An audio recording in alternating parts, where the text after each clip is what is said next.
Cool drink అడిగితే cooling లేకుండా ఇస్తారంటాయా? ఏంట్రా సౌండ్ లేదు? కూల్ డ్రింక్ కూల్ గా లేదని గొడవ పడుతున్నాడు. కూల్ గా లేకపోతే కాఫీ వేడిగా ఉండదు, ఎక్కువ ఉంటది, చట్నీ పులుపుగా ఉంటదిరా. లేదంటే ప్రిన్సిపల్ తో చెప్పి నీ ఉద్యోగం ఏంట్రా లుక్?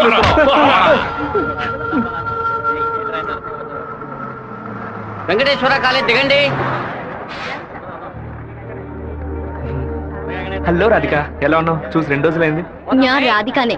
പക്ഷേ మీరు అనుకున్నట్టు రాయలసీమ రామగిరిలో అశోక్ విద్యాలయంలో 4వ క్లాస్ చదువుకున్న ఆ రాధికని కాను. అరే పక్కగా బయోడేటా చెప్పినట్టు చెప్తున్నావా? పాలకాడ్ నుంచి చదువు కోసం నేను తిరుపతి. బాగా గుర్తు తెచ్చుకొని చూడు. చిన్నప్పుడు స్కూల్లో పెన్సిల్ చెక్కేటప్పుడు చెయ్యి స్లిప్ అయి తొడకు కోసుకొని ఏడుస్తూ ఉన్నావు. బెటరీ నా మ్యాథ్స్ బుక్ లో పేపర్ చించేసి నా ఉమ్ముతో బ్యాండేజ్ చేశా. ఓ వారం తర్వాత వచ్చి గాయం మానిపోయిందని తొడ చూపించావు, కానీ ఆ మార్క్ అలాగే ఉండిపోయింది. నీకు అనుమానం అయితే నీ తొడ మీద చూడు, మచ్చ ఉంటుంది. ఏంటిది? నడి రోడ్లో నిలబెట్టి అది చూడు ఇది చూడని తప్పుగా సారీ నువ్వు ఇంటికి వెళ్ళి చూసుకో, అదే కరెక్ట్ గా ఉంటది. హే శివ, నువ్వు తిరుపతిలో ఏం చేస్తున్నావు? జయంతి, బాగున్నావా? చూసి చాలా రోజులైంది. ఫైన్. హే రాధిక, నువ్వు ఇంకా శివతో టచ్ లోనే ఉన్నావా? పెన్ ఫ్రెండ్సా, మెయిల్ ఫ్రెండ్సా, లేక ఫోన్ లో టచ్ లో ఉన్నారా? అయ్యో, వీడెవడో కూడా నాకు తెలీదు. శివ తెలీదా నీకు? మన స్కూల్ ఎస్పీఎల్. బ్లేడు, పేపర్, తొడ ఉమ్మితో మందేశాడే, మర్చిపోయావా?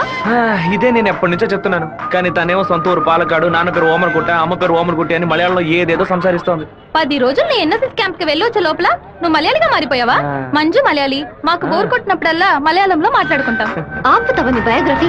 జయంతి, నీ ఫోన్ నెంబర్ ఏంటి? 9950887461. రాధికాది ఒక నంబరే డిఫరెంట్, 87462.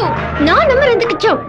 సారీ, దాని నంబర్ ని అరెస్ట్ చేసి పారేసే నెంబర్. బావా, ఏం చేస్తున్నావురా ఇక్కడ? అనంతపురానికి ఎన్ని బస్సులు వెళ్తానో లెక్కేస్తున్నాను. వద్దురా బావా, అది మలయాళం అమ్మాయిగానే ఉండిపోని, మనం తెలుగు వాళ్ళుగానే ఉండిపోదాం. 2 రాష్ట్రాలు కలవడానికి మనం పాటుపడింది చాలరా. సగం బాడీతో మనం పులివెందులకు వెళితే ఎవరు మనల్ని గుర్తుపట్టారా బావా. అయ్యగారి చెవికి ఈ విషయం లీక్ అవుట్ అయిందనుకో, నా ముక్కు నుంచి రక్తం ఫ్లో అవుట్ అవుతుందిరా బావా. ముక్కుకు బ్యాండేజ్ చేసుకోవచ్చులే. వీడు నా అంత చూడండి వదిలిపెట్టేలా లేడు.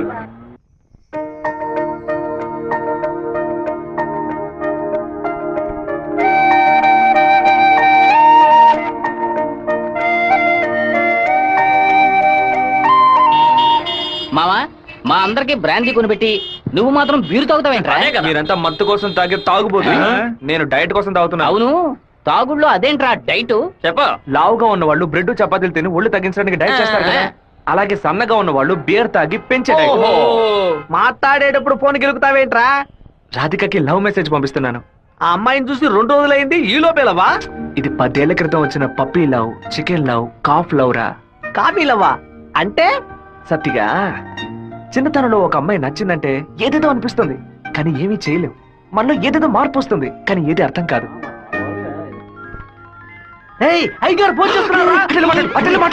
అయ్యా, ఏం చేస్తున్నారు అక్కడ? అందరూ కూర్చొని క్వార్టర్. వినపడలా? అదేనయ్యా, తిరుపతిలో నీళ్ళ సమస్య, అందుకే స్వర్ణముఖిలో 4 బాటిళ్లు నీళ్లు తీసుకొచ్చి తాగుతున్నామయ్యా. తాగుతున్నామని చెబుతున్నాను. నీళ్లను బాగా మరిగించి తాగండ్రా. అవునయ్యా, ఇక్కడ కొంతమంది బాగా మరిగించి హాట్ వాటర్ లా తాగుతున్నారయ్యా, కొంతమంది ఫ్రిడ్జ్ లో పెట్టి సలసల్లగా తాగుతున్నారు. సరే, మా వాడు శివేం చేస్తున్నాడు? సలసల్లగా తాగుతున్నారయ్యా. తాగేటప్పుడు కూడా డైట్ మెయింటైన్ చేస్తున్నారయ్యా. ఎందుకు డైట్? ఒళ్ళుని పెంచుకోవడానికి కొన్ని మందులు తీసుకుంటున్నారయ్యా. అలాగా? అదేదో మంచి మందు అయితే 10-12 ప్యాకెట్లు ఇక్కడికి పంపించు. మీ అమ్మగారు కూడా. అది ప్యాకెట్ లో రాదయ్యా, బాటిల్లోనే వస్తుంది. కొరియర్ లో పంపిస్తే కింద గొలగబోస్తారు. నేను వచ్చేటప్పుడు 4 బాటిల్లు తీసుకొస్తానయ్యా. సరే, ఫోన్ ఒకసారి శివకి. ఫోన్ లో కంపేమన్నా తెలుస్తుందట్రా? చెప్పండి అన్న. ఇక్కడ నీ పాస్పోర్ట్ రెడీగా ఉంది, నీకు వీలైనప్పుడు వచ్చి పోస్ట్ ఆఫీస్ నుంచి తీసుకెళ్ళు. అలాగే నాన్న. జయంతి, నిన్న నైట్ ఒక పిక్చర్ మెసేజ్ పంపించాను కదా, అది శివకి పంపించావు. అవును, ఎందుకే పంపించావు? ఐ లైక్ యూ అని వాడు టైప్ చేసి మళ్ళీ నాకే పంపించాడు. చూడు. సరే, తొడ మీద మచ్చ ఉందని చెప్పాడే, దాన్ని చూసావా? చూశాను. ఎందుకు చూసావు? నా తొడ నా గాయం. నీ తొడేనమ్మా. ఇంతకు ముందు ఎన్నిసార్లు చూసుకున్నావు? ఎప్పుడైనా ఒకసారి చూసుకుంటా. వాడు చెప్పగానే చూడాలనిపించిందిగా. ఇలాగే మొదలవుతుంది. 100 సార్లు అద్దంలో చూసుకుంటాం, అప్పుడంతా మన మొహాన్ని సరిగ్గా చూసుకోం. రోడ్డున పోయే ఒకడు నువ్వు చాలా అందంగా ఉన్నావని చెప్తే చాలు. పూలు పెట్టుకునేటప్పుడు, బొట్టు పెట్టుకునేటప్పుడు, తల దూకునేటప్పుడు కూడా ఎప్పుడు మొహం అందంగా ఉందా లేదా అని చూసుకుంటాం. ఏదో లోకంలో ఉండి వాడే లోకం అనుకుని చెప్పాలనిపిస్తుంది. అందులో ప్రాబ్లము. ఆ తర్వాత సైనైడ్, సూసైడ్ అని అమ్మాయిల జీవితం మొత్తం టెన్షనే. ఆపుతావా? శాపాలు పెట్టకు. వెంకటేశ్వర కాలేజ్ వచ్చింది. హాయ్ రాధిక, ఎలా ఉన్నావు? మీకేం కావాలి? ఇలా ఉన్న పడంగా అడిగేస్తే ఎలా? ఏం జయంతి చెప్పేనా? అనవసరంగా నిన్న రాత్రి నాకు తప్పుగా మెసేజ్ పంపించారు. ఎవరిని అడిగి పంపించారు? నా నంబర్ సేవ్ చేసుకోవడానికి మీకు ఎవరు పర్మిషన్ ఇచ్చారు? ఎవరిని పర్మిషన్ అడగాలి? హెచ్ఓడినా, ప్రొఫెసర్ నా, మీ నాన్న, అమ్మనా? మీ నాన్న ఎక్కడున్నారు? తిరుపతిలోనా, వేంపల్లోనా? Give me your father's number యా. ఏయ్, అనవసరంగా వాళ్ళ నాన్న పేరు ఎందుకు ఎత్తావు? నేనేమన్నా ఆయన గురించి బ్యాడ్ గా మాట్లాడానా? ఏమైంది ఇప్పుడు? వాళ్ళ నాన్నగారు ఇప్పుడు లేరు. తన స్కూల్లో చదువుతున్నప్పుడే ఆయన చనిపోయారు. వాళ్ళ నాన్న గుర్తుకు రాకూడదని వాళ్ళ మావయ్య ఇంట్లో ఉంచి చదివిస్తున్నారు. నేను సారీ చెప్తాను కానీ నువ్వు నా లవ్ మ్యాటర్ కొంచెం చెప్పి కన్విన్స్ చేయొచ్చు కదా. ఇలా చూడు, నువ్వు నా ఫ్రెండ్వే, తను నా ఫ్రెండే. నువ్వు ప్రేమించమని కన్విన్స్ చేయమంటున్నావు, తను ప్రేమించొద్దని కన్విన్స్ చేయమంటుంది. నేనేం చేయలేను బాబు, నువ్వే వెళ్ళి మాట్లాడుకో. సరే నేనే మాట్లాడుకుంటాను కానీ నువ్వు నాకు ఒకే ఒక హెల్ప్ మాత్రం చెయ్యి. ఇవాళ 6 గంటల గీతాంజలి రెస్టారెంట్ లో వెయిట్ చేస్తూ ఉంటాను. తను 10 నిమిషాలు రమ్మని చెప్పు. ఆ తర్వాత తను డిస్టర్బ్ చేయను. సరే.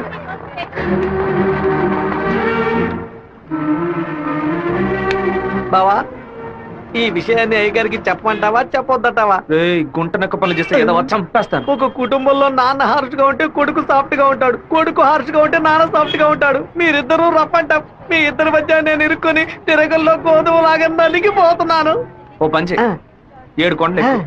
వెంకటేశ్వర స్వామి దర్శించుకో, కిందకు పో. అంతా సరైపోద్ది. వీడే దోసి నా దోస్తాడు.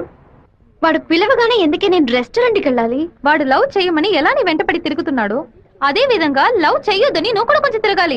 కొంచెం బుర్రకి ఎక్కేలా చెప్తావా? ఎప్పుడు వద్దనే మాట మొహం మీద చెప్పినా అంత తేలిగ్గా వదిలిపెట్టరు. వాళ్ళకి అర్థమయ్యే విధంగా మన ప్రాబ్లం ని చెప్తే ఒప్పుకుంటారు. హే, శివ చిన్నప్పటి నుంచే మనకి తెలిసిన వాడే కదా, ఎందుకు భయపడుతున్నావు? ధైర్యంగా వెళ్ళు, క్లియర్ గా మాట్లాడు.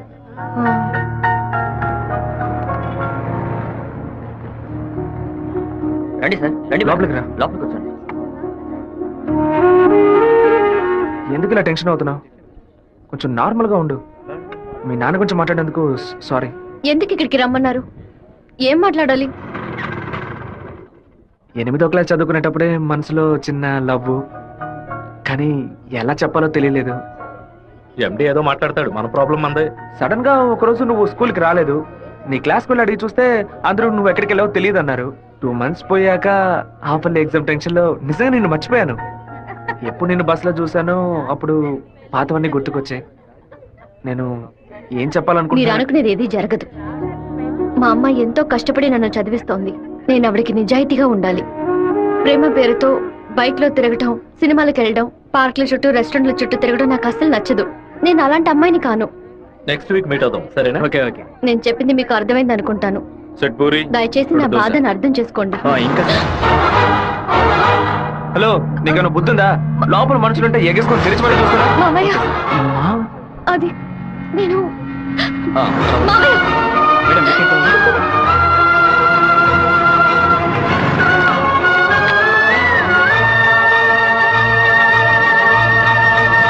మావయ్య, అలా మౌనంగా ఉండదు మావయ్య.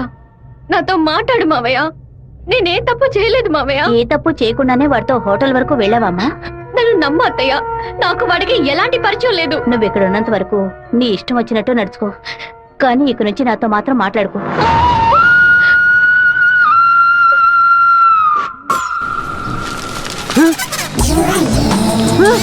தெய்வீகமான திருச்சி டவுனுக்குள்ள இப்படி டவுசர் சட்டையோட அலையிறாளே. இந்த கேக்குறேன், பாத்ரூமுக்குள்ள குளிச்சு புட்டு மாத்து துணி கூட மாத்தாம எங்க போயிட்டு இருக்கிய? நீங்க வடநாடா? அதானே பார்த்தேன். தமிழ்நாட்டுக்கார பிள்ளைய இப்படி டெஸ் பண்ணாதேலே. ஏமா இப்படிக்கான டெஸ் போட்டுக்கிட்டு எங்க ஊரு பிள்ளைய மனச மாத்துறீங்க? Don't talk too much. திரும்பச்சாவும் பேசுவேன். தொட தெரியுறாப்லையும் தட தெரியுறாப்லையும் அரையும் குறையுமா டெஸ் போட்டு வந்தா ஆம்பளை நிலைமை என்னமாகிறது? என்னடா பொண்ணுகிட்ட வம்பு பண்ற? ஏமா அரையும் குறையுமா ட்ரெஸ் போட்டு வந்து நிக்கிறாளுங்க, அவளுகளை கேட்காம ஏன் சட்டையை பிடிச்சிருக்கிற? இப்படி அதிகமா பேசுன உன்னை ஈவ் டீசிங், பெண் கொடுமை, வன் கொடுமை, வரதட்சணை கொடுமை, மாமனார் கொடுமை, மச்சன கொடுமை, குழந்தைனார் கொடுமை, அண்ணன் கொடுமை, தம்பி கொடுமை, சொத்துரிமை, பெண்கள் உரிமைன்னு இப்படி எல்லா சட்டத்திலும் மேல கேச போட்டு உள்ள தள்ளிடுவேன். ஆமா, பொம்பளையில காப்பாத்த இவள சட்டை இருக்கே, ஆம்பளையில காப்பாத்த ஏதாச்சும் ஒரு சட்டம் இல்லையா? ஒரு சட்டமும் இல்ல. அப்ப எனக்கு சட்டையே தேவையில்லை, வேட்டியே தேவையில்லை. ஐயாம ஜக்கி பாய், ஐயாம ஜக்கி பாய். సెకండ్ సెమిస్టర్ అవగానే ఊరికెళ్ళి అమ్మతో 10 రోజులు ఉందాం అనుకుంటున్నా.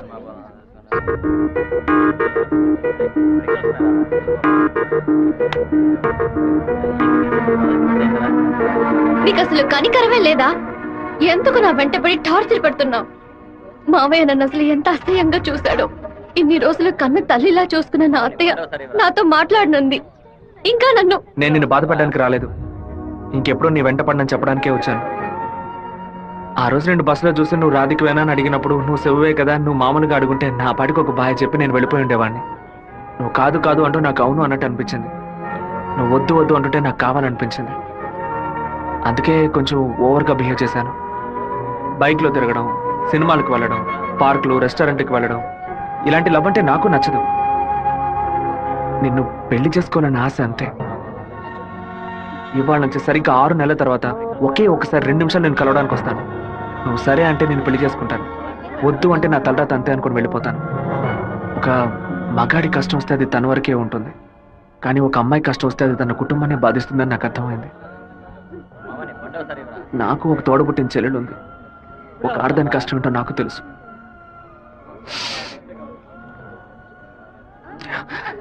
నన్ను రెస్టారెంట్ కంపల్ చేసి పిలవడం నా తప్పే, క్షమించు. మనసే మరిగిపోయే మౌనం కరిగిపోయే ఏదో జరిగిపోయే నాలో మదనమాయే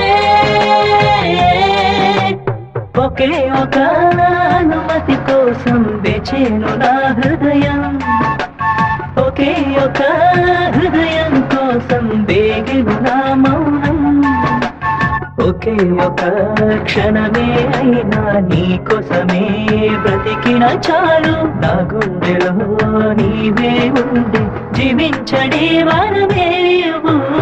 ఏదో ఏదో వేదనలో నా గుండె రగిలేనులే, ఏదో ఏదో కావాలి అను ఆరాటమాయెనులే. మనసే మరిగిపోయే మౌనం కరిగిపోయే.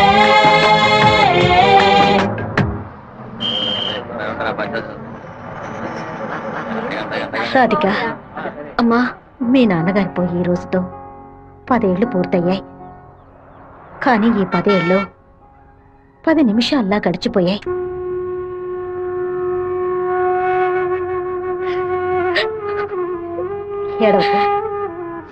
ఏడవకూడదు. ఎందుకమ్మా ఏడుస్తున్నా? నా కొడుకు చచ్చిపోయాడురా. నువ్వు నాకు మనవరాలివి కాదమ్మా, మనవడివి. గుండెల నిండా ధైర్యంతో ఉండు, మనస్సుని రాయి చేసుకుని బతకాలమ్మా.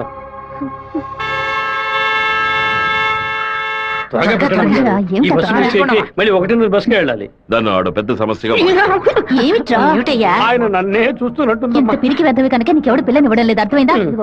నాకేవు, నేను తీసుకొస్తాను, నువ్వు పద పద. అందరం కలిసి ఒకసారి మాట్లాడుకుందాం, అప్పుడు కూడా కుదరకపోతే తర్వాత చూసుకుందాం.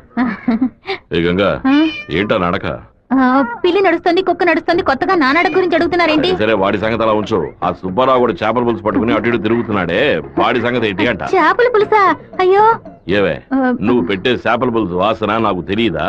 లేదా క్యారేజీలో తీసుకెళ్లేటప్పుడు చప్పుడు రాదా? మన శివకేనండి, ఎప్పుడైనా చేపల పులుసు పెడితే బస్సులో పంపిస్తాను.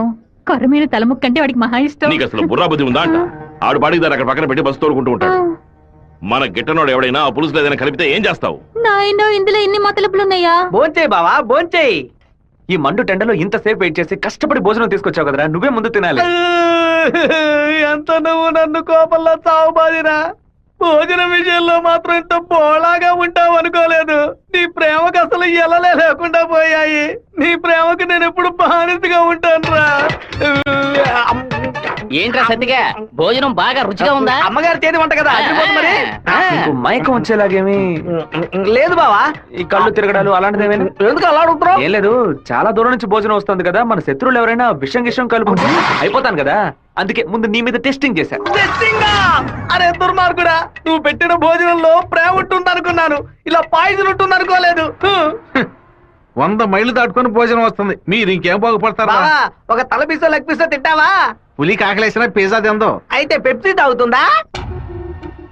కూడబెట్టిన డబ్బంతా పోగేసి స్థలం కొన్నానే. 7 లక్షలు నమ్ముకునే కదా మన భవిష్యత్తు ఉంది. ఈ నోటీసు చూసిన తర్వాత నేను సగం చచ్చిపోయాను.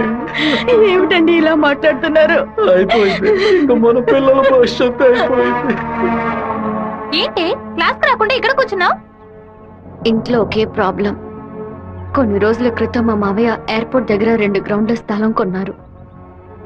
సడన్ గా ఆ ల్యాండ్ ని తీసుకుపోతున్నారని గవర్నమెంట్ వాళ్ళు నోటీస్ ఇచ్చారు. మా ఫ్యామిలీలో అందరూ చాలా బాధపడుతున్నారు. అది సరే, ఎవరి దగ్గర ఆ స్థలం కొన్నారు? శివ, చెప్పు జయంతి. నేను నీకు విషయం చెప్పినట్టు రాధికాకు తెలీదు. సరే నేను చూసుకుంటాను. దొంగ చటక పెట్టు. సన్నాసి. ఎందుకురా తలుపు గడియ పెడుతున్నారు? రేయ్ మామా, రేయ్ ఏంట్రా బొత్తిగా మర్యాద తగ్గుతుందా? ఆ ఎయిర్పోర్ట్ పక్కన ఉన్న ప్లాట్ ని ఎవ్వరికి చూపించొద్దు అని చెప్పాను కదా. నువ్వేమో 2 ఏళ్ల క్రితం రామనాథం అనే వ్యక్తికి అమ్మావు. ఎయిర్పోర్ట్ అక్విజిషన్ నోటీస్ చూడగానే వాడు కుటుంబంతో పాటు ఊరేసుకుంటానని తాడుకోవడానికి వెళ్ళాడు. బాగుపడతావా నువ్వు? వాడు మాత్రం ఆ స్థలం కొన్నాడా? మొత్తం 160 మంది కొనుక్కున్నారా? వాళ్ళ గురించి నాకేం దిగులేదు. ఇతని సంగతి ఏంటి? నేను తీసుకున్న ఇంట్రీమ్ స్టే ని ఎయిర్పోర్ట్ అథారిటీ కొట్టేసింది. హైకోర్టుకి వెళ్ళి పర్మనెంట్ స్టే తీసుకుంటే సరిపోయా. నీతో ఇలా మాట్లాడితే వర్కౌట్ అవుతుంది కానీ రే సత్తిగా, జేసీపీ సత్యమూర్తికి ఫోన్ చేస్తాను. ఏమావా, పోయిన సంవత్సరం మన ఊళ్ళో ఇల్లు కట్టావే, ఎంత అయింది? 20 లక్షలు. ఎందుకు అడుగుతున్నా? ఆ 20 లక్షల్ని 4,000తో నేలమట్టం చేస్తాను చూడు. ఏంది? 6 గంటలు జేసీపీ రెంట్ 3,000, 500 బయట 500 డీజిల్. నేను ఓకే అంటే కూల్చేస్తా. ఏంద్ర నువ్వు అనేది? జేసీబీ సత్యమూర్తి అన్నానా? ఒక 6 గంటల సేపు జేసీబీ కావాలి. కొంచెం లైన్ లో ఉండండి. కుదరదని ఎక్స్ట్రా చేసావనుకో జేసీపీ ఇంట్లో ఒక వెళ్ళిపోతాం. ఇంటిని కూల్ చేయాలి. డీజిల్ పోసుకొని రెడీగా ఉండండి. కొత్తలే కానీ వాస్తు నువ్వు బాగోలేదు. ఆగురా. ఇప్పుడు నేను చేయమంటావురా? ఏడుస్తున్న రామనాథం నవ్వాలి, లేదు డీజిల్ పోసుకొని రెడీగా ఉన్నారట. ఫోన్ పెట్టరా ముందు. ఇలా చూడండి సార్, 2 ఏళ్లకు ముందు ఆ స్థలం 7 లక్షలకు కొన్నారు. ఇప్పుడు దాని విలువ 10 లక్షలు ఉంది. నేను కాదంటోలా, కానీ నేను 8 లక్షలే ఇవ్వగలను. మీ ఒరిజినల్ డాక్యుమెంట్లు ఇచ్చేసి ఈ అగ్రిమెంట్ లో సంతకం పెట్టండి. మినిస్టర్ చేత రికమెండ్ చేసి ఉంటే పోయి ఉండేది. పోయిపోయా కుర్ర కుంకల చేత సెల్ ఫోన్ లో జేసీబీ మిషన్ పెట్టుకున్నారండి. చెప్పు రాధిక. మా ల్యాండ్ ప్రాబ్లం సాల్వ్ అయిపోయింది. ఆ ఓనరే స్వయంగా వచ్చి డబ్బు చెల్లాడు. ఎవరు రికమెండ్ చేశారు. సంతోషంలో ఏం చేయాలో అర్థం కావట్లేదు. ఒక పని చెయ్యి, నీ ఇంటి పక్కన ఉన్న శివాలయానికి వెళ్ళి శివుడికి ఒక అర్చన చేయించు. లేట్ చేయకుండా అక్కడికి వెళ్ళు. సరే అన్నా, మీరు అనుకున్నట్టు ఎమ్మెల్యే తప్పుడు రూట్ లోనే వెళ్తున్నాడు అన్న. నదిలోంచి ఇసుక తీసే క్వారీ కాంట్రాక్ట్ ని ముద్దు కృష్ణ అనే బినామీ పేరుతో వీడే నడుపుతున్నాడు. రోజుకి 250 లోడ్లే తీయాలయ్యా, కానీ వీడు 450 లోడ్ల దాకా తీస్తున్నారు. ఆ మన్నం తట్టుని వైజాగ్ తరలించి అక్కడ పోర్టు ద్వారా విదేశాలకు ఎగుమతి చేస్తున్నారయ్యా. మన దగ్గర అన్ని ఆధారాలు ఉన్నాయా. తహసీల్దార్ గారు కూడా వచ్చారు. రమ్మని చెప్పండి. చెప్పండి. నమస్కారం. ఏంటి సార్ ఇదంతా? రాజకీయ నాయకుల అధికారం ముందు మేమేం చేయగలమండి? గవర్నమెంట్ ఉద్యోగులు ఇట్లా మాట్లాడచ్చా? అనంతపురానికి నీటి సరఫరా ఉండదు, సాగు చేయడానికి ఈలుగా ఉండదు అని వ్యవసాయాన్ని మూలన పడేశారు. జరిగే కొద్ది వ్యవసాయం భూగర్భ జలాలపై నమ్ముకునుంది. ఏటి మనను శుభ్రంగా ఊడ్చేస్తే బోర్లో నీళ్ళు ఎక్కడి నుంచి వస్తాయి? భూమాత దగ్గర నుంచి మట్టి దోచేయడం అనేది కన్న తల్లి దగ్గర గర్భసంచిని దోచుకోవడంతో సమానం. ఇప్పుడు ఏడున్నాడు రాష్ట్రముడు. ఇప్పుడు వెళ్ళి అడిగామనుకో అమ్మ మీద ఒట్టేసి నాకేం తెలియదు అంటాడు. ఎందుకంటే బినామీ పేరు మీద వ్యవహారం సాగుతుంది. కొంచెం ఓపికగా ఉంటే వాడిని ఎలాగోలా పట్టుకోవచ్చు. సరే అన్నా, నీ గురించి మెసేజ్ వచ్చింది.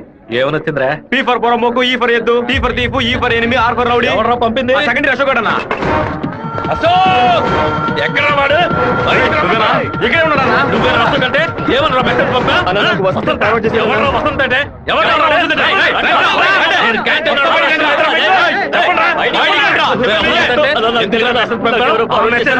మార్పుడు చేసింది? ఏ జయంతి, ఆ మెసేజ్ ని క్రియేట్ చేసింది నేనే. అందరి దగ్గర మొబైల్ చెక్ చేయండి. నిన్న క్యాంటీన్ లో పీటర్ మంజుని ర్యాగింగ్ చేశాడు కదా, ఆ కోపంలో మంజుకి మెసేజ్ పంపించాను. అది ఎవరికో ఫార్వర్డ్ చేసింది. ఇక్కడ ఉన్న వాళ్ళ ఇన్బాక్స్ లో మెసేజ్ కనుక ఉందంటే వాళ్ళ బట్టలు ఉడదీసి నడి రోడ్డులో చెప్పు జయంతి. చెప్పేట్రా. ఆ మెసేజ్ నాకు వెంటనే ఫార్వర్డ్ చేయి. నేను దాన్ని రాధికకు పంపిస్తాను. దాన్ని డిలీట్ చేయకుండా వాడికి చూపించమని చెప్పు. ఎవడరా ఈ నెంబర్? నాకేం తెలియదు.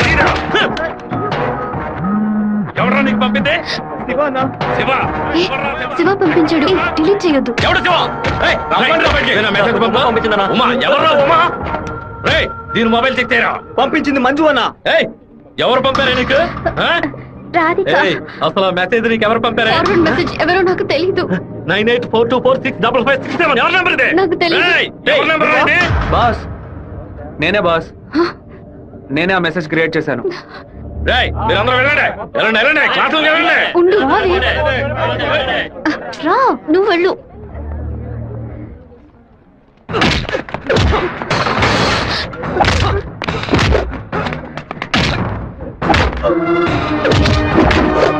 నేను వెళ్ళి నిజం చెప్పేశాను, వదులు. ఏయ్, నిజం చెప్తే నీ డ్రెస్ చింపేస్తాడు, పర్వాలేదా? రా.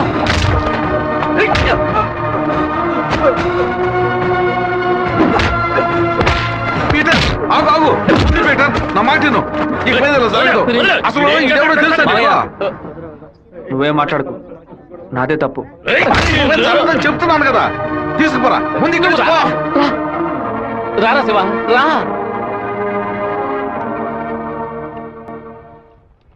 ఏరా వాడు నిన్ను కొడితే నువ్వు తిరిగి కొట్టవా?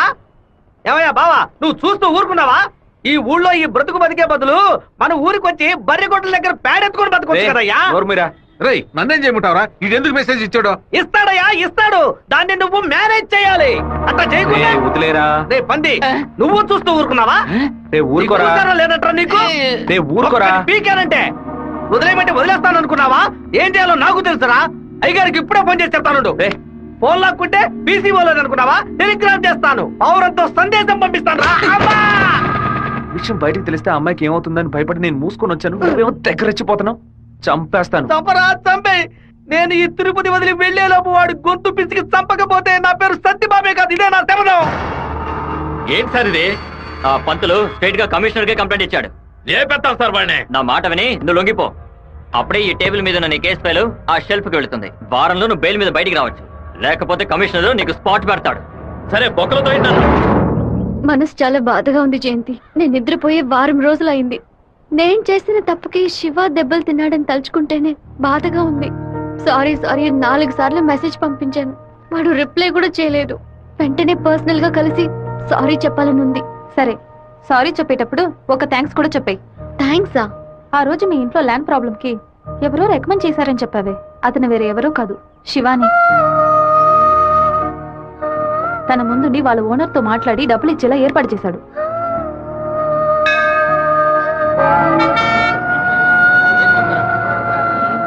రాధిక, నమశివాయ నమశివాయ నమశివాయ. ఏంటి మూడోట్లో ఉన్నావు? అంతా మంచి మూడేలే. శివాకి సారీ చెప్పబోతున్నావనా? లేదు, ఓకే అని చెప్పబోతున్నాను. Hey, yes, I want to convey my love. లవ్వా? అవును. వాడి అప్రోచ్ నన్ను డిస్టర్బ్ చేసిన క్యారెక్టర్ నన్ను బాగా ఇంప్రెస్ చేసింది. వెంటనే శివతో చెప్పేయాలి. 6 months తర్వాతే శివ నిన్ను మీట్ అవుతాడని చాలా క్యాషువల్ గా చెప్పాడు.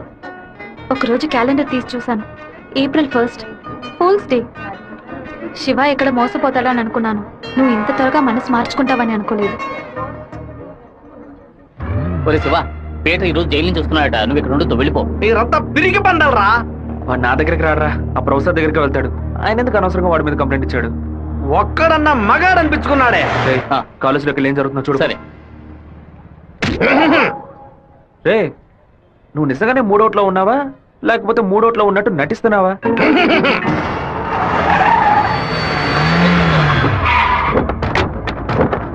పంతులు ఎక్కడున్నారా? రారా బయటికి. రే సోమనాథం,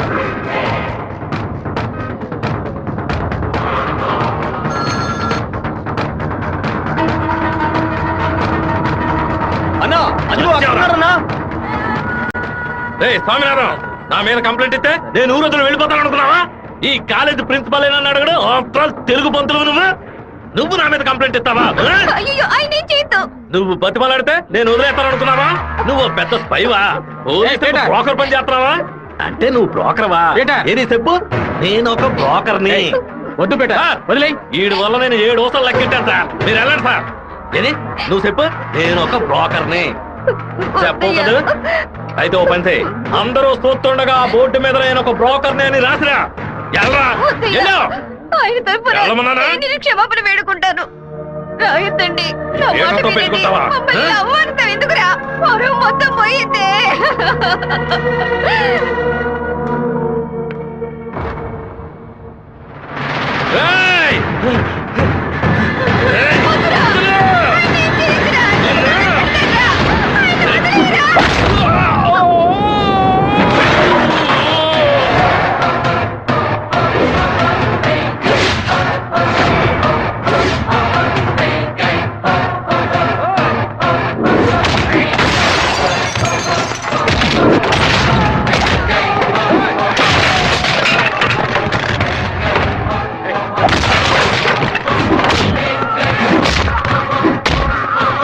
పోలీసులకు ఫోన్ చేద్దాం సార్. వాడిని మనం అసలు ఏమీ చేయలేకపోతున్నాం. కొట్టేవాడిని ఆపటం ఎందుకు?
నువ్వు ఎవరి మీద చేస్తున్నావు తెలుసా? నిన్ను ఇంకో అరగంట రామరాబు లేకుండా చేస్తావురా.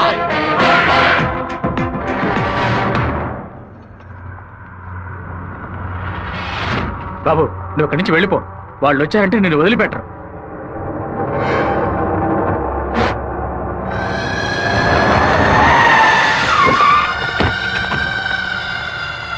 అరే అన్న నరకండి రావండి.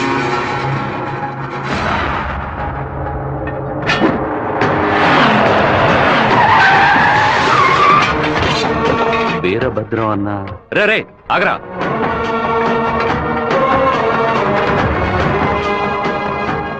నాన్న ఏంటి నాన్న? వీరభద్రం అన్న కొడుకు. నమస్తే అన్న. తప్పు జరిగిపోయింది, తెలియకుండా తప్పు జరిగిపోయింది. ఓబ్లేసు రౌడీలతో వచ్చావేంటి? ఏంటి గొడవ? ఈ మెంట్లోడన్నా ఏదో తెలియక మీ అబ్బాయితో గొడవ పెట్టుకున్నాడు. నన్ను కూడా ఇరికించేశాడన్నా. ఎవరితో పెట్టుకుంటున్నావో ఎదురుకుండా ఎవరు నిల్చున్నారో చూసి మసలు పోవాలి. నా కొడుకేమన్నా జరిగిందో ముక్కలు ముక్కలుగా నరికి స్వర్ణముఖి నదిలో పారేస్తాను. వీడి తరఫున నేను క్షమాపణ అడుగుతున్నానన్నా. అరే కొండ్రా అందరూ. అన్న బాబు జోలికి ఒక్కడు కూడా రాడన్నా, అందుకు నేను గ్యారంటీ. మీరు బయలుదేరండి అన్నా, నేను చూసుకుంటాను. అన్నా ఏంటన్నా ఇంత పని చేశావు? ఏదో డబ్బులు కొరాడన్నా, తీరా చూస్తే వీరభద్రం గారు కొడుకన్నా. కొంచెం మిస్ అయి ఉంటే మా వాళ్ళ తల్లే కాదు నా తల కూడా నరికి పారేసి ఉండేవాడు. దయచేసి నన్ను నా వాళ్ళని ఈ మ్యాటర్లో మాత్రం ఇన్వాల్వ్ చేయదన్నా. నన్ను వదిలేయన్నా. 57వ సెల్లు. కళ మొత్తం చెదిరిపోతుంది అనుకోలేదు. వాడికి ఎంత కోపమా, ఎందుకన్నా మూర్ఖంగా బిహేవ్ చేశాడు. ఆ వీరభద్రం వాడి నాన్న తెలియదు. టెన్షన్ అవ్వదు, పెద్ద తప్పు చేశాడు. మెంటల్లా మాట్లాడుకో. నా ప్రేమ మొత్తం నా మనసులో దాచిపెట్టుకుంటాను. అతనికి ఏం చెప్పను. నా కళ కళ్ళైంది. ఏంటన్నా ఇంత పెందరాడే వస్తున్నారు? రాజశేఖరం గారు తిరుపతి పక్కన 7 కోట్ల రూపాయలకు ప్రాపర్టీ కొంటున్నట్ట. ఈ రోజే రిజిస్ట్రేషన్ అట. ఆ దండపాణి గారు వచ్చి చెప్పాడు. తిరుపతి కాళహస్తి మధ్యలో 120 ఎకరాలంట. ఏ రిజిస్ట్రేషన్ ఆఫీస్? చెప్పన్నా. తిరుపతిలో స్థలం పడిపోతున్నాను. రిజిస్టర్ ఆఫీస్కి వచ్చాయి. ఓకే ఓకే అన్న. లెక్క పెట్టుకోండి.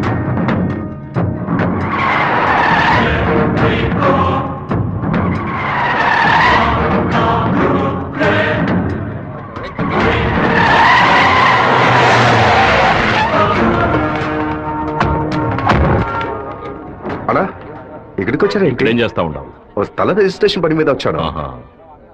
ఎవరి డబ్బుతో కొన్నావు?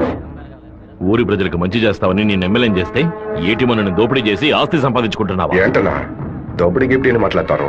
ఎంత పెట్టి కొన్నావు? 70 లక్షల కన్నా. నువ్వు చెప్పేది నిజమేనా? నిజమేనా? ఆ బండి నా పంటరా. అయ్యా మీ సమస్యలో మమ్మల్ని ఇరికించొద్దు. మొత్తం వాల్యూ 7.5 కోట్లు. మాది పెద్ద కుటుంబం. ఈ డబ్బు అందితేనే మా ప్రాబ్లమ్స్ అన్ని సాల్వ్ అవుతాయి. మీ డబ్బుకు వచ్చినటువంటి ఆపద ఏమీ లేదు. కాకపోతే ఈ సమస్య పూర్తయినంత వరకు మీరెవరు ఇక్కడి నుంచి కదలకూడదు. దీనికి ఈసీ అప్లై చేయండి.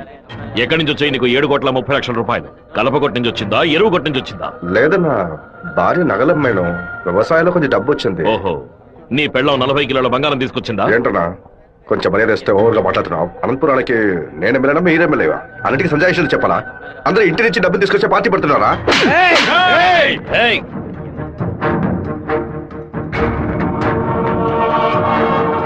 నా మాటకు విలువిచ్చి 50,000 మంది నీకు ఓట్లు వేసి నేను ఎమ్మెల్యేని చేశారా? రేపు నేను వాళ్ళకి ఏం సమాధానం చెప్పాలరా? అయ్యా అన్ని రికార్డులోకి ఎక్కించేశారట. ఇక మన చేతుల్లో ఏమీ లేదు. నాన్నా, నేనంతా వింటూనే ఉన్నాను. ఒక చిన్న ఐడియా. చెప్పరా. ఇతను అక్రమంగా సంపాదించిన ఆస్తులన్నీ మన ఊరు ప్రజలకి, పంచాయతీకి రాసి చేయొచ్చు. వెంటనే ఇలా చేయడం కుదురుతుందా?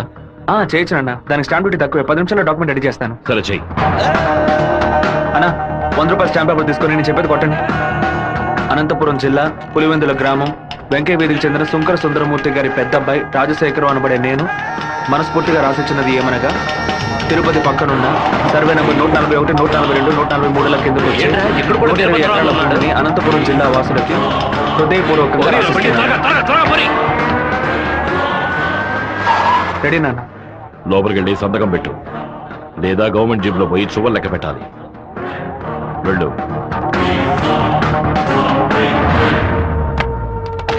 రాజశేఖరం, ఎప్పుడైతే నువ్వు ప్రజల డబ్బుని దోచుకున్నావో అప్పుడే ఎమ్మెల్యేగా ఉండే అర్హతని కోల్పోయావు.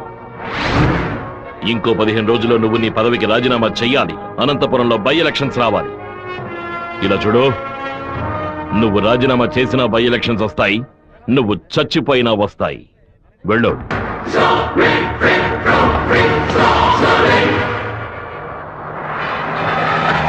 ఏంటన్నా ఇది? 4 రోజుల నుంచి ఇక్కడే ఉన్నాం. ఊరు నుంచి అక్కేమో ఫోన్ చేస్తా ఉంది. ఏ ముహూర్తం నిలబట్టావురా? వాడు నన్ను కొట్టిన విషయం జిల్లా అంతా తెలుసుంటుంది. మానం పోయింది, మర్యాద పోయింది, దాచుకున్న డబ్బు అంతా పోయింది. ఆ పిల్ల నా కొడుకు ఐడియా వల్ల ఆ వీరభద్ర కాడు నా ఆస్తి మొత్తం రాసి తీసుకున్నాడు. ఆ నా కొడుకుని లేపేయకుండా ఊళ్ళకి వచ్చిన భార్య కూడా నాకు మర్యాద ఇవ్వదు. ఆ ఓబులేషన్ రమ్మని చెప్పు. హైదరాబాద్ లో మన పార్టీ మీటింగ్ వెళ్తున్నాను. రేపటికల్లా ఆ వీరభద్ర కొడుకు చావాలి. అన్నా, మళ్ళీ తప్పు చేద్దాం. నేను నిన్ను చేయమంటల్లా, బెజవాడి నుంచి మనుషులు రప్పిస్తాను. నువ్వు నీ వాళ్ళు మూల నుంచి చూడండి, మధ్యలో దూరి కెలక్కండి. సరే అన్న. మనల్ని వీడి వీరభద్రాన్న కత్తికి బలి చేసేలా ఉన్నాడు. రేపు ఉదయం లేవగానే ఈ ఊరు నుంచి ఎస్కేప్ అయిపోవాలి.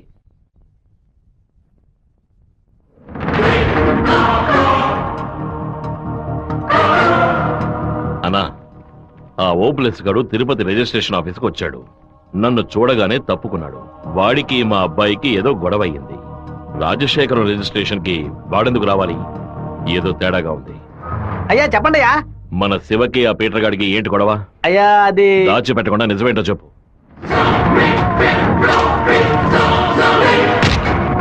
నా దగ్గర దాచేశారు కదూ. కావాలనే గొడవ పెట్టుకున్నాడు. ఇందులో ఏదో మతలబు ఉంది. టీ మొహాన్న పోసిన ఆ నిమిషంలోనే వాడి చేతి నరికి పారేసి ఉండాలి. గొడవలేం పెట్టుకోవద్దని మనమే కదే చెప్పండి. అవునవును, నేను ఒక బుద్ధి లేని మనిషిని. నా మాట గౌరవం ఇచ్చే నా కొడుకు ఊరికే ఉన్నాడు. రండి, ఆ ఓబ్లేస్ గారిని కలిసొద్దాం. ఏంటన్నా సడన్ గా ఈ ట్రిప్ ఏంది? రే డోంగ్రే, కొడుకు ఏదైతే అప్పకి ఎక్కడో మండుద్రా. అందుకే మనం అసలు ఈ ఊళ్ళో లేవు. చూసావా, అతలోనే లైన్ లోకి వచ్చేసాడు. అన్నా చెప్పన్నా. ఓబ్లేస్ ఎక్కడున్నావు? వైజాగ్ లో ఉన్నా అన్న. ఏదైనా పరిపడిందన్నా? నేను ఇప్పుడు ఫోన్ కట్ చేస్తాను.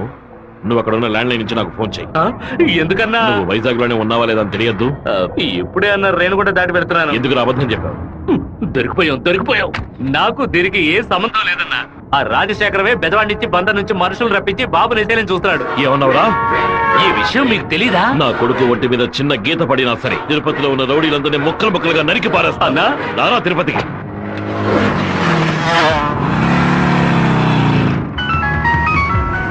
బాబు ఎక్కడున్నావు? రిజిస్టర్ ఆఫీస్ వరకు వెళ్తున్నాను నాన్న. పక్కన ఏదైనా పోలీస్ స్టేషన్ ఉందా? తిలక్ నగర్ పోలీస్ స్టేషన్ ఉంది నాన్న. నువ్వు వెంటనే వెళ్ళి ఫోన్ చేసి ఆ ఇన్స్పెక్టర్కి. దేనికి నాన్న?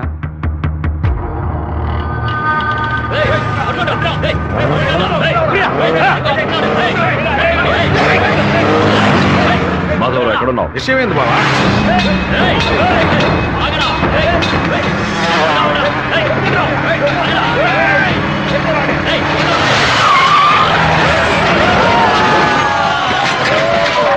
స్టేషన్ అడిగితే శివ ఎక్కడికి రాలేదని చెప్పారు బావా. మన వాళ్ళకి ఫోన్ చేసి తిలక్ నగర్ మొత్తం వెతకమని చెప్పు.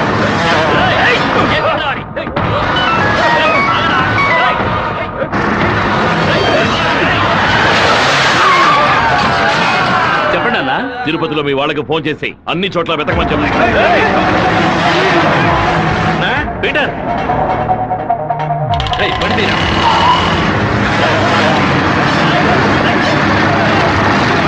తిరుపతిలో ఏ ఒక్క చోట వదలకుండా మన వాళ్ళతో వెతికించు.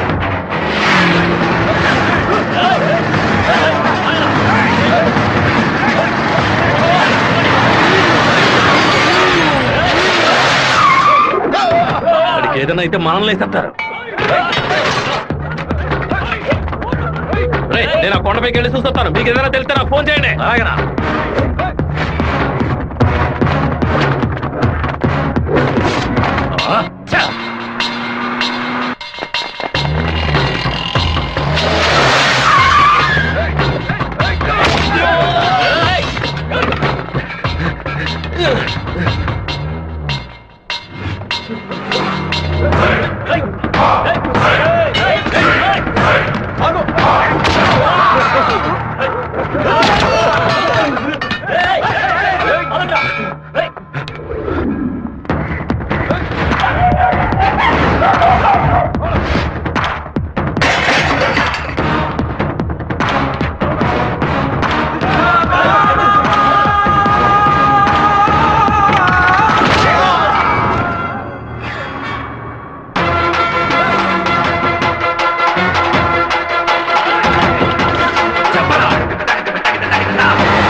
సరేనండి, చెప్పేస్తా.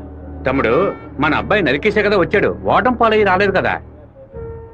ఏ గొడవలకైతే పోకూడదు అని నా బిడ్డ దూరంగా ఒదిగి ఒదిగి ఉన్నాడు. వాడే కత్తి పట్టుకునేలా చేశారు. ఇలా చూడు ఓబులేసు, రోడ్లో వచ్చేపోయేవాళ్ళందరూ సెల్ తో ఫోటోలు తీశారు. ఈవినింగ్ పేపర్ లో న్యూస్ వచ్చేస్తుంది. ఖచ్చితంగా రిమాండ్ చేసే తీరాలి. కేసు రాసేటప్పుడు పర్సనల్ మోటివ్ వేయలేదు, ఆత్మరక్షణ కోసమే నరికాడని రాయి. మెయిన్ మ్యాటర్ లో నరికినోడే స్వయంగా సరెండర్ అయ్యాడు అని అండర్లైన్ చేసి మరీ రాయి. అప్పుడేనయ్యా బాబుని బెయిల్ మీద విడిపించగలం. ఎంతో చెప్పి చూశానన్నా, 15 రోజులు రిమాండ్ లో ఉంచి తీరాలని ఇన్స్పెక్టర్ అంటున్నాడన్నా. నా మనుషులు 4 లోపల సబ్ జైల్లో ఉన్నారన్నా. బాబుని జాగ్రత్తగా చూసుకుంటారు. అన్నీ నాకు తెలియకుండా దాచిపెట్టేశాను. రాజకీయ నాయకులను నమ్ముకునే మేము పొట్ట కడుపుకుంటున్నాం. నన్ను ఏం చేయమంటావన్నా? క్షమించన్నా. వెళ్ళు వెళ్ళు. రాజశేఖర్ ఇప్పుడు ఎక్కడ ఉన్నాడు? పార్టీ మీటింగ్ అని హైదరాబాద్ వెళ్ళాడు. చిన్నగా హైదరాబాద్కి పోనిపో. వాడు శాస్త్రసభ నుంచి బయటకు వచ్చేటప్పుడు అక్కడే వాడిని నరికి పారేస్తా. నాన్న, మీరేం టెన్షన్ అవ్వకండి. మీరు కంగారు పడితే వాళ్ళు వేసిన ప్లాన్లో సగం గెలిచినట్టే. మీరు ఊరికి బయలుదేరండి. తర్వాత ఏం చేయాలో మెల్లగా ఆలోచించుకోవచ్చు. అయ్యా, టైం అయింది, కోర్టుకు తీసుకెళ్ళాలి.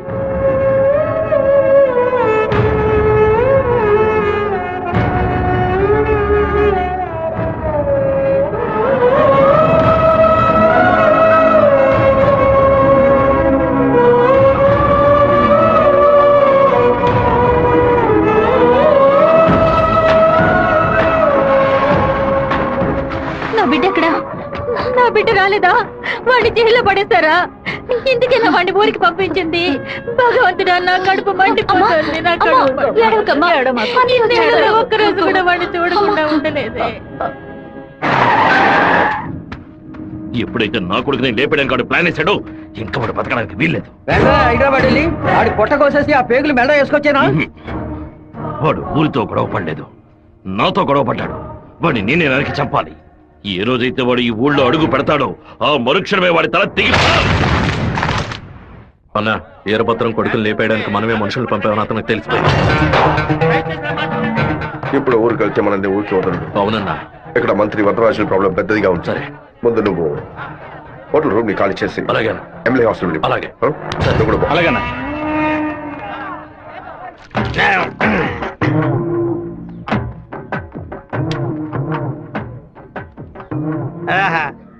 తాగి ఉన్నామే, తాగి బండి డ్రైవ్ చేసుకుంటూ పోతే పోలీసు వాళ్ళు లోపల పెడతారు. నెట్టుకుంటూ పోతాం.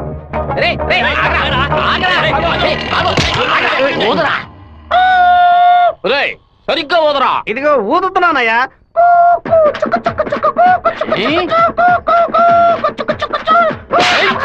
ఎగతాళా మందు కొట్టవలేదో తెలుసుకోవడానికి ఊదమంటే కొట్టానయ్యా. వీధి వీధికి వైన్ షాప్ ఓపెన్ చేసి పెట్టి రెంట్రా తాగండి అంటూ మా దగ్గర ఉన్న డబ్బులన్నీ నాకి పారేస్తున్నారు. సైకిల్ మీద బైక్ మీద వచ్చిన వాళ్ళు అక్కడ ఎట్టేస్తారా? దాని మీదే కదా ఇంటికి వెళ్ళేది. ఒక పని చేయండి అయ్యా, తాగుబోతులకు మాత్రం రాత్రి 7 గంటల తర్వాత ఒక బస్సు ఏర్పాటు చేయండి. మేము ఫుల్ గా తాగి ఇంటికి వెళ్ళి హ్యాపీగా తొంగుంటాం. ఓవర్గా మాట్లాడగరా. అలాగే మాట్లాడతానండి. తాగేసి బండి డ్రైవ్ చేసుకుంటూ వెళ్ళకూడదనే చట్టం ఉంది. వెళ్ళకూడదనే చట్టం ఉందా? బండి నెట్టుకుంటూ వెళ్ళడం తప్పు కదా, కానీ ఎవడ బండు నెట్టుకుంటూ వెళ్ళడం తప్పురా. నెట్టుకొచ్చింది మా హెడ్ గారి బండి అయ్యా.